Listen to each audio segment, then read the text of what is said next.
Right, YouTube, it's Shadow King Natsu, and I'm here with my review of Dragon Ball Super, episode 115. Now, I said that I was gonna do my thoughts on the MonsterVerse and what I want for the future, and I promise that will come later today, but right now let's just focus on the review.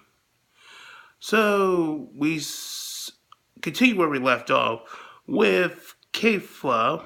Yeah, that was the actual pronunciation, not Kefla. The fusion between Kale and Caulifla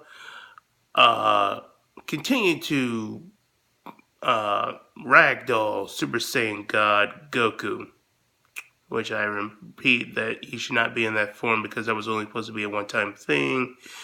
But Toyotaro and Toei thought had the brilliant idea of bringing it back despite how many plot holes and contradictions it goes to what Toriyama intended. But let's not get into that again.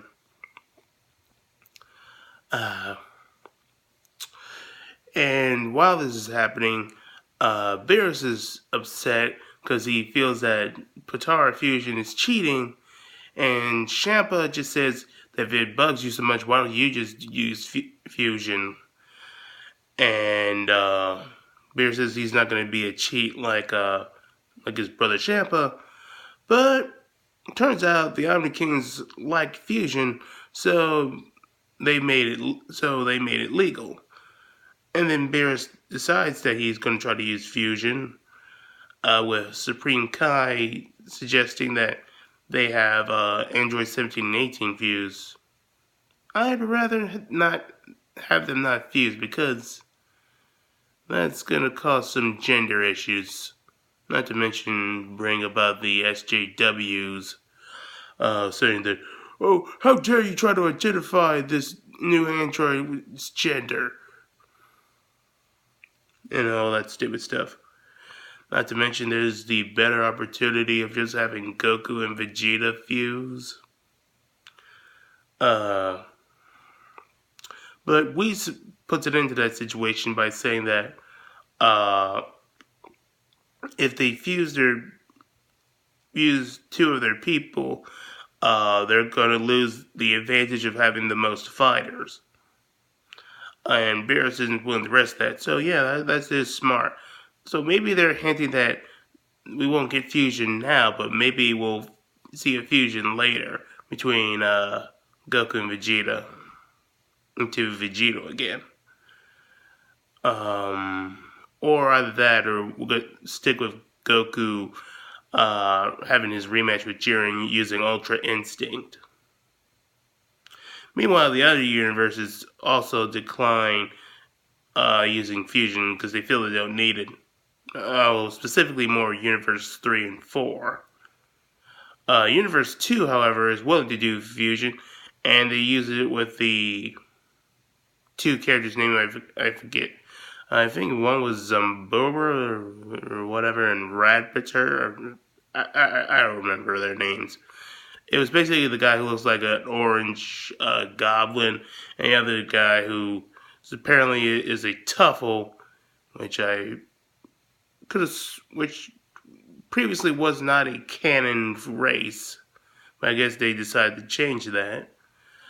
The guy who looks like he's in what was that? Beautiful Joe's outfit. He tried to fuse those two, but Kefla just goes in and destroys their just tackles into them and accidentally destroys their Batara earrings, which leaves the Supreme Kai devastated. But at least Hella's found the side of destroyed Batara earrings beautiful. And meanwhile, we also get to see what the other Universe 7 fighters are up to. Frieza, fuck you Frieza, is still watching the fight, and begrudgingly saying it's entertaining despite the fact that he wants to fight Kefla, because he hates Saiyan and all that.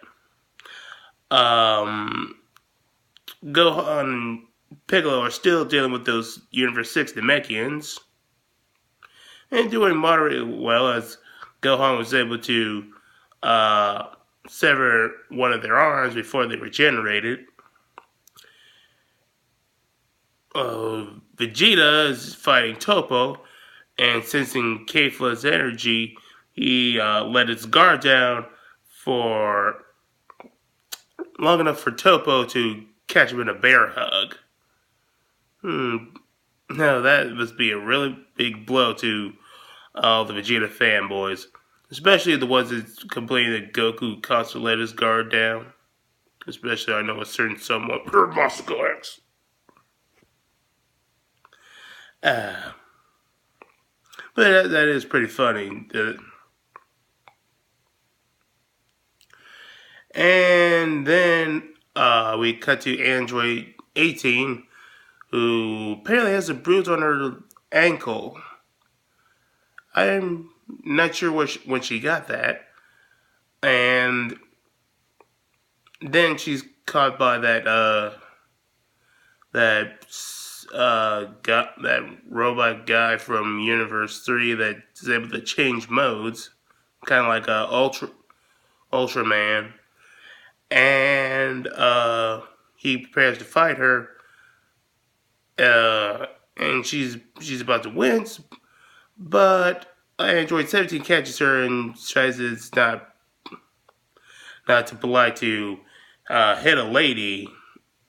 But the Universe 3 guy does bring up the point that this is a battle for survival, so chivalry doesn't matter.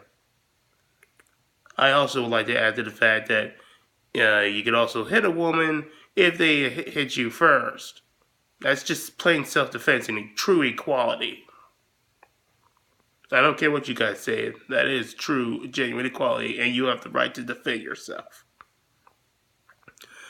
So Android 17 kind of agrees with what the Universe 3 guy said and proceeds to stomach punch him into some pillars, and he's gone for now. And Android 18 says she didn't need his help, and he said he's just passing by. Android 17, you've been looking really good in this saga. No homo. Then we cut to Goku versus Kefla again, and Goku's still struggling, and Kefla is about to do one of her combined energy attacks, which is pretty much like a bigger version of the Kale's energy balls, but slightly more condensed than her out of control ones. And then Goku is able to take no damage by turning into Super Saiyan God Super Saiyan, and says that he's going to take her seriously. And Kefla is excited as she wanted to fight Super Saiyan God Super Saiyan and hopefully learn that move. I mean, not move, transformation. And Goku and Kefla start exchanging blows, with Goku getting some good hits. So we pretty much know that Kefla, even as a Super Saiyan, can be handled by Super Saiyan God Super Saiyan, which means that she's obviously not as strong as Jiren. Though maybe if she turns Super Saiyan 2, maybe she might have a better shot, but I still don't think she'd be able to beat Jiren. And it really starts to go more in Goku's favor when he starts using Kaioken, which a lot of the fans were getting upset. Why did Goku do this? Even though Whis just said Goku was forced to do it because he was being pressured by Kefla's attacks. And it's starting to work in Goku's favor. He's able to get some clean hits, even giving Kefla a stomach punch, which really did some damage to her. And both of them know that they can't take much more of this. And Kefla starts throwing Ki Blast, and Goku fires the Kamehameha, but it was actually a trick, and Kefla speeds past him and then gives him a hard kick to the face, knocking him out of Super Saiyan God Super Saiyan. And just Shampa's just reveling in this and saying that it's time to ring out Goku. And Kefla is just saying that she would have liked to continue fighting, but there's a time limit and this is a tournament for existing, so she has a job to do. But Goku says he's not giving up and that she's not going to win. That's when it happened. Goku heads back into Ultra Instinct. So, what I'm getting from this is that Goku still hasn't figured out how to tap into Ultra Instinct at will, but it happens all the times when he's near death or when he's not fully conscious, like when his mind is like not thinking too much, like in your subconscious state. For such examples, when he almost got destroyed by his own spirit bomb, or when Kefla delivered that hard kick, which did probably just some mental damage.